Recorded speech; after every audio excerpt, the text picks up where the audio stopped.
Yo famille, j'espère que vous allez bien. Bienvenue chez MVP Foot. Aujourd'hui, on va pas faire le journal des éléphants. On va essayer de faire MVP Foot Story. Voilà, donc il y a quelque chose qui me titille un peu dans la tête en fait. Il y a quelque chose que j'ai essayé de savoir un peu pour comprendre. C'est le transfert de Sébastien Haller. Sébastien Haller a signé à Utrecht et j'ai commencé à me poser la question. Sébastien Haller a explosé dans quel championnat depuis qu'il joue au football? On remarque que Sébastien Haller a explosé dans le championnat hollandais. Voilà. Il a explosé quand il était à Utrecht. Il a marqué 40 buts là-bas. Ensuite, là, à l'Ajax. À l'Ajax, il a marqué 47 buts là-bas. Et bon, voilà. Donc, je vais faire une vidéo pour résumer un peu le parcours de Sébastien Haller. Et aussi, je me pose une question. Je ne sais pas si je me trompe. Sachant qu'il est très très fort dans le championnat hollandais, qu'est-ce qu'il allait faire dans les autres championnats? Parce que quand on regarde les deux équipes que Sébastien a joué là-bas, il a vraiment explosé dans ces championnats. Donc on espère que il n'y a pas, d'après on dit, il n'y a pas de fumée sans feu. Donc il n'y a pas deux, il n'y a pas trois, bon, écrivez en commentaire, il n'y a pas 302, mais il n'y a pas 203. Voilà, donc c'est la troisième fois qu'il va dans ce championnat. On espère qu'il va vraiment exploser. Voilà. Petite anecdote, aujourd'hui j'ai pas porté de maillot de Côte d'Ivoire. Voici mon maillot de Côte d'Ivoire, c'est un maillot 2 étoiles. Les gens m'ont attaché. Ils se sont moqués de moi très bien. Dans les commentaires, ils disent que MVP, que ton maillot c'est 3 étoiles. Maintenant, depuis tant que j'ai pas le maillot 3 étoiles, souffrir avec mon t-shirt avec le logo MVP Foot dessus. Et puis aussi, merci à ceux que nous font les dons par Wave et par Orange Money. Ça nous aide, voilà, ça nous aide. Objectif, je veux vraiment avoir une très bonne caméra. Et j'espère que d'ici sur la fin de l'année, je vais pouvoir avoir. Voilà, donc je vise une Canon R5 pour pouvoir bien me filmer. J'ai déjà eu mon micro que je voulais, le micro de mes rêves. Donc il me faut une bonne caméra pour pouvoir bien me filmer. Donc merci aux gens qui font les dons. Et on commence. Donc Sébastien Haller est né en quelle année? Il est né en 1994. Donc je pense que c'est le 22 juin 1994. 31 ans cette année. Il a été formé à l'AJOC. L'AJOC, on connaît, il y avait Salomon Kalou là-bas, il y avait, comment il s'appelle, Djibril Cissé, il y a eu Evan Ndika. En tout cas, l'AJOC, il y a pas mal d'Ivoiriens qui ont vraiment explosé là-bas. Donc, actuellement, même on a Ahmed Junior Traoré, on a pas Clément qui font parler d'eux. Donc, l'AJOC, c'est un peu comme le stade des Rennes aussi. Donc, les Ivoiriens qui passent là-bas explosent. Voilà. Donc, il est passé là-bas. Il était dans les équipes de jeunes. Donc, il est resté là-bas de 2012 à 2015. Voilà, de 2012 à 2015. Sébastien Haller a joué 57 matchs là-bas et il a marqué 8 buts. Maintenant, 2015, Sébastien Haller a 21 ans. Il est parti où? Il est parti au FC Utrecht, son nouveau club actuellement. Donc, il est allé à FC Utrecht. Il a joué 17 matchs. Je pense que c'était en cours de la saison, mais de toute façon, les 17 matchs qu'il a joué, il a marqué 11 buts. Voilà. Donc, ça montrait automatiquement qu'ils avaient un buteur. Donc la saison qui a suivi, les deux saisons 2016 et 2017, il est resté là-bas, il a joué 81 matchs et il a marqué 40 buts. Donc on suppose que c'est 20 buts par, comment on appelle, 20 buts par saison. Et c'est déjà énorme pour un jeune attaquant de 21 ans, 22 ans, 23 ans.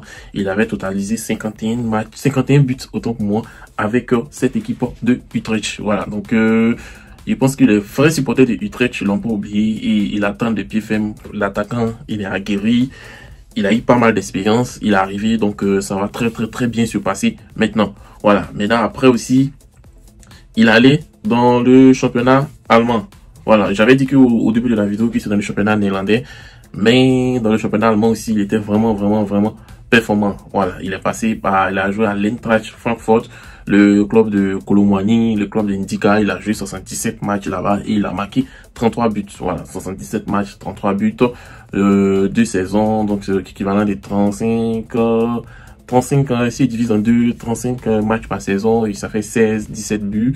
On peut dire que la première saison, c'était une saison d'adaptation, et la deuxième saison, c'était une saison de confirmation. En tout cas, il était vraiment en forme. Il était très en forme, et voilà.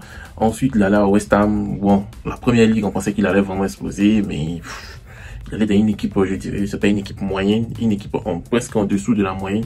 Donc c'était vraiment difficile pour lui de exploser et il a joué 54 matchs et il a marqué 14 buts. Voilà, 54 matchs, 14 buts.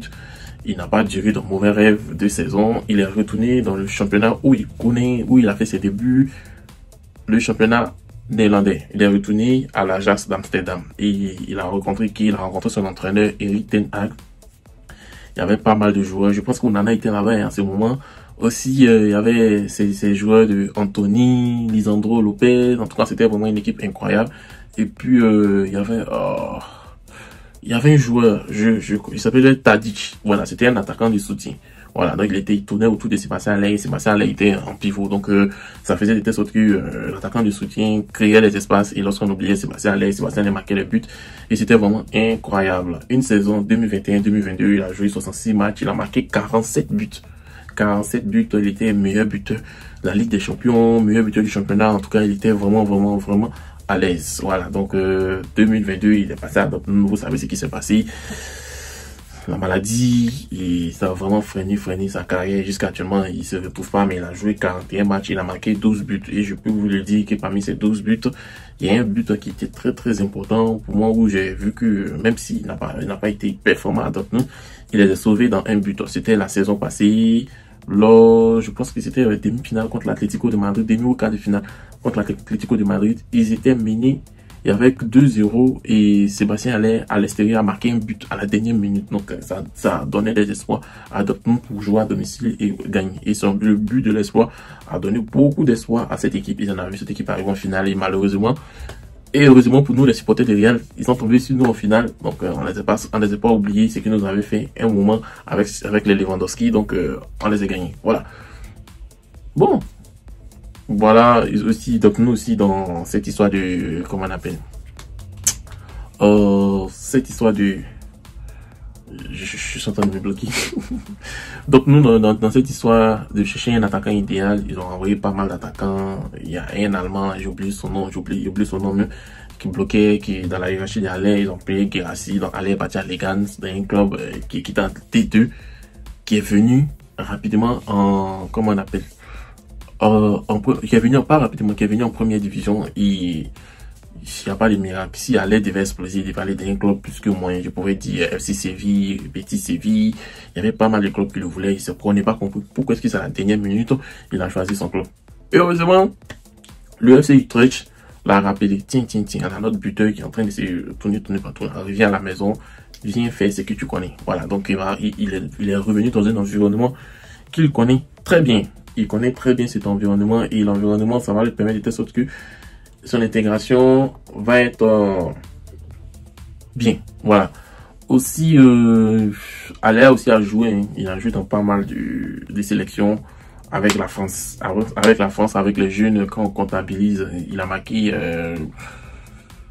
12 buts. Hein. 12 buts pour 31 matchs. Voilà, 12 buts pour 31 matchs. Donc ça fait que il était bon, 12 buts, 31 matchs, mais où il a vraiment explosé, c'était avec les espoirs. On pensait qu'il allait être à l'attaquant numéro 1 des éléphants, parce qu'en 20 matchs, il a marqué 13 buts, c'est plus que supérieur à la moyenne. Mais bon, c'est pas grave. Depuis 2020, il est avec nous les éléphants, il a joué 27 matchs et il a marqué 10 buts avec les éléphants. Et ces 10 buts nous ont vraiment sauvés. Beaucoup de ces buts nous ont sauvés, il y a ces buts qui nous ont qualifiés pour la finale, il y a ces buts qui ont permis à ce qu'on puisse gagner la Coupe d'Afrique des Nations, donc on lui dit merci. Voilà, donc en gros, moi, je me dis que Sébastien Haller aurait dû rester dans le championnat hollandais. Voilà. J'étais vraiment à l'aise là-bas. Il aurait dû rester là-bas. Ça, c'est mon point de vue. Qu'est-ce que vous en pensez? Il aurait dû rester dans le championnat hollandais. Peut-être même actuellement, il marque au moins plus de 30 buts, 40 buts même par saison. Voilà. Donc, on espère qu'il va retrouver son meilleur niveau. Et bon, c'est une bonne chose et bonne chance à toi. En tout cas, pour ceux qui ne connaissaient pas ta carrière, j'ai fait un résumé. Donc, merci de vous abonner.